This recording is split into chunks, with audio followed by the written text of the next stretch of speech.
भानुमति काम्बोज के राजा चंद्रवर्मा की पुत्री थी। राजा ने उसके विवाह के लिए स्वयंवर रखा था। स्वयंवर में शिशुपाल, जरासंध, रुक्मी, वक्र और दुर्योधन और कर्ण समेत कई राजा आमंत्रित थे। मान्यता है कि जब भानुमति हाथ में माला लेकर अपनी दासियों और अंगरक्षकों के साथ दरबार में आई और एक एक करके सभी राजाओं के पास से गुजरी, तो दुर्योधन चाहता था कि भानुमति माला उसे पहना दे, लेकिन ऐसा हुआ नहीं। भानुमति दुर्योधन के सामने से आगे बढ़ गई, तब दुर्योधन ने उसके हाथ से माला झपटकर खुद ही अपने गले में डाल ली। सभी राजाओं ने तलवारें निकाल लीं। दुर्योधन ने सब योद्धाओं से कर्ण से युद्ध की चुनौती दी, जिसमें कर्ण ने सभी को परास्त कर दिया। भानुमति को हस्तिनापुर ले आने के बाद दुर्योधन ने उसे ये कहकर सही ठहराया कि भीष्म पितामह भी अपने सौतेले भाइयों के लिए अंबा, अंबिका और अंबालिका का हरण करके ले आए थे। इसी तर्क से भानुमति भी मान गई और दोनों ने विवाह कर लिया। दोनों के 2 संतान हुई। एक पुत्र लक्ष्मण था, जिसे अभिमन्यु ने युद्ध में वध कर दिया था, और पुत्री लक्ष्मणा, जिसका विवाह कृष्ण पत्नी जामवंती से जन्मे पुत्र साम्ब से हुआ था। कहते हैं कि भानुमति का कर्ण के साथ अच्छा संबंध हो चला था। दोनों एक दूसरे के साथ मित्र की तरह रहते थे। दोनों की मित्रता प्रसिद्ध थी। कर्ण और दुर्योधन की पत्नी भानुमति एक बार शतरंज खेल रहे थे। इस खेल में कर्ण जीत रहा था।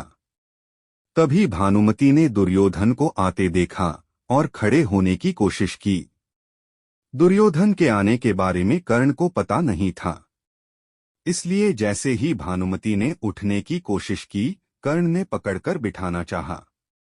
भानुमति के बदले उसके मोतियों की माला कर्ण के हाथ में आकर टूट गई। दुर्योधन तब तक निवास में प्रवेश कर चुका था। दुर्योधन को देखकर भानुमति और कर्ण दोनों घबरा गए कि दुर्योधन को कहीं कुछ गलत शक न हो जाए।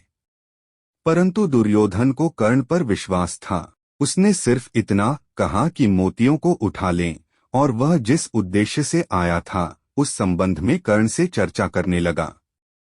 इस विश्वास के चलते ही कर्ण गलत समझ लिए जाने से बच गए। हालांकि कुछ लोग इस घटना का वर्णन इस तरह करते हैं कि दोनों शतरंज खेल रहे थे। भानुमति हार रही थी तो कर्ण प्रसन्न था। इतने में दुर्योधन के आने की आहट हुई तो भानुमति जैसे ही खेल छोड़कर उठने लगी। कर्ण को लगा कि वो हार के डर से भाग रही है, इसलिए उसने उसका आंचल झपटा। अचानक ही की गई इस हरकत से भानुमति का आंचल फट गया और उसके सारे मोती भी वहीं बिखर गए। इसी ही समय कर्ण को भी दुर्योधन आता हुआ दिखाई दिया। दोनों शर्म से मरे जा रहे थे और उन्हें डर सता रहा था कि अब दुर्योधन क्या समझेगा। जब दुर्योधन निकट आया तो दोनों उससे आंख नहीं मिला पा रहे थे। तब दुर्योधन ने हंसकर कहा कि मोती बिखरे रहने दोगे या मैं तुम्हारी मदद करूं। कहते हैं कि भानुमति बेहद ही सुंदर, आकर्षक, तेज बुद्धि और शरीर से काफी शक्तिशाली थी।